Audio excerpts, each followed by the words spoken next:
નમસ્કાર મિત્રો, અમારી યુટ્યુબ ચેનલમાં તમારું હાર્દિક સ્વાગત છે। જો અમારી ચેનલમાં નવા હો તો લાઈક, શેર, સબસ્ક્રાઈબ જરૂર કરી દેજો। તો આજે આપણે એક સરસ મજાની કહાની વિશે જાણીશું। તો ચાલો આપણે શરૂ કરીએ આજની આ કહાની। પૂરી સાંભળવા નમ્ર વિનંતી। 23મી તારીખે સ્નાન અને દાનનો મહા ઉત્સવ થશે। આ દિવસે વૈશાખ પૂર્ણિમા છે। આ દિવસે ચંદ્ર પોતાની 16 કળાઓથી પૂર્ણ હોય છે। આ તિથિને ધર્મગ્રંથોમાં પર્વ કહેવામાં આવે છે। આ તિથિએ ભગવાન વિષ્ણુ અને શ્રી કૃષ્ણની પૂજા કરવામાં આવે છે। તીર્થ અથવા પવિત્ર નદીઓમાં સ્નાન કરવામાં આવે છે। આ દિવસે કરવામાં આવતા દાન અને ઉપવાસથી અક્ષય ફળ પ્રાપ્ત થાય છે। જ્યોતિષીમાં પૂનમનું મહત્વ। સૂર્યથી ચંદ્રનું અંતર જ્યારે 169 થી 180 સુધી હોય છે ત્યારે પૂર્ણિમા તિથિ આવે છે, જેના સ્વામી સ્વયં ચંદ્રદેવ જ છે। પૂર્ણિમાના દિવસે સૂર્ય અને ચંદ્ર એકદમ સામસામે હોય છે। આ બંને ગ્રહોની સ્થિતિ સમસપ્તક યોગ બને છે। પૂર્ણિમાનું વિશેષ નામ સૌમ્યા છે। પૂર્ણિમાના દિવસે કરવામાં આવતા શુભ કામનું પૂર્ણ ફળ પ્રાપ્ત થાય છે।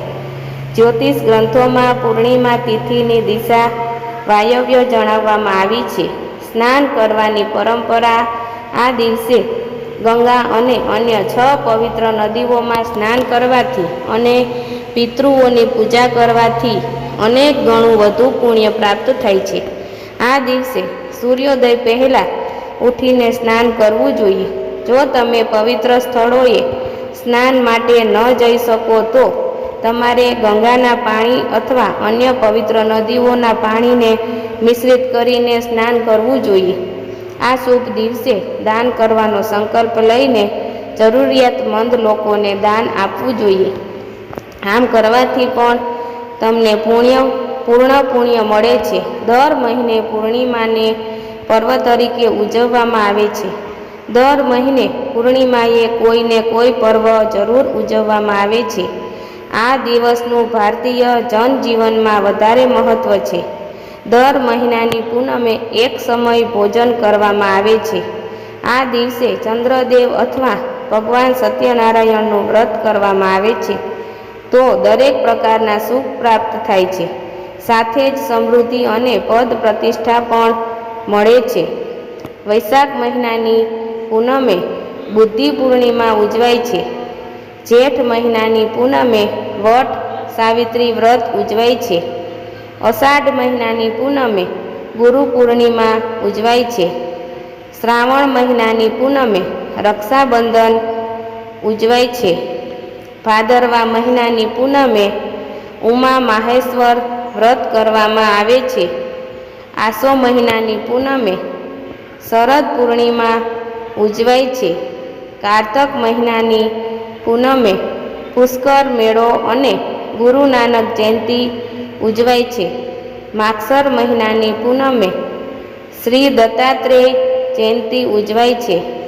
પોષ મહિનાની પૂનમે શાંકભરી જયંતિ ઉજવાય છે। મહા મહિનાની પૂનમે સંત રવિદાસ, શ્રી લલિતા અને ભૈરવ જયંતિ ઉજવાય છે। તેની માઘી પૂનમ પણ કહેવાય છે। ફાગણ મહિનાની પૂનમે હોળિકા દહન કરવામાં આવે છે। ચૈત્ર મહિનાની પૂનમે હનુમાન જયંતિ ઉજવાય છે। યમરાજાની પણ પૂજા થાય છે।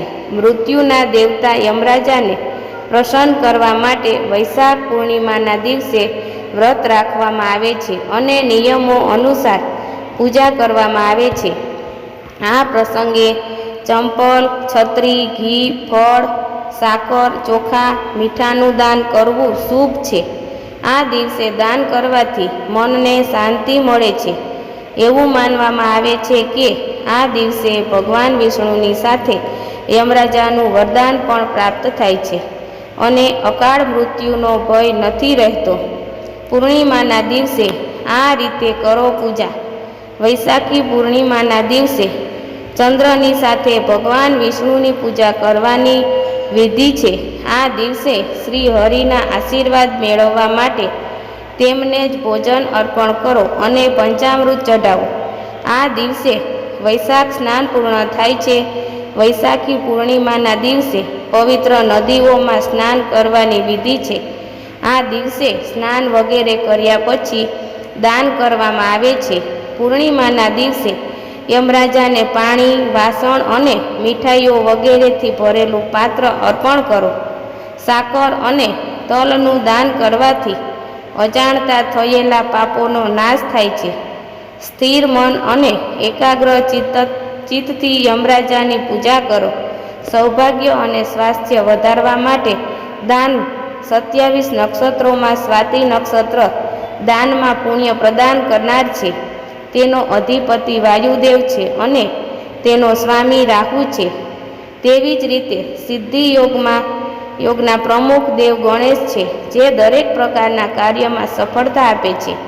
આ તહેવાર પર તુલા રાશિમાં ચંદ્રની હાજરીને કારણે ધનમાં વૃદ્ધિ થશે અને આ દિવસે સ્નાન કરવું અને પાણી, ઘાસ અને સફેદ વસ્તુઓનું દાન કરવું શુભ રહેશે. આ રીતે દાન કરવાથી સૌભાગ્ય વધે છે અને સ્વાસ્થ્ય પણ મળે છે. વૈશાખ માસની પૂર્ણિમાએ કરવામાં આવેલું દાન આખા માસમાં કરવામાં આવેલું દાન જેટલું પુણ્ય આપે છે. વૈશાખ પૂર્ણિમાએ શું કરવું? માંગલિક કાર્યો જેમ કે યજ્ઞ, વાસ્તુ પૂજા, વિવાહ, ઘર અથવા કોઈ પણ મકાનનું બાંધકામ શરૂ કરવું, આભૂષણોની ખરીદી, દેવતા પ્રતિષ્ઠા પૂર્ણિમાની તિથિએ કરવી જોઈએ. આ સાથે ગુરુવાર હોવાથી ખાસ કરીને જરૂરિયાતમંદ લોકોને ભોજન, કપડાં અને પાણીનું દાન કરવું જોઈએ. આ સાથે આ દિવસે વ્રત રાખો અને ભગવાન વિષ્ણુની પૂજા કરો.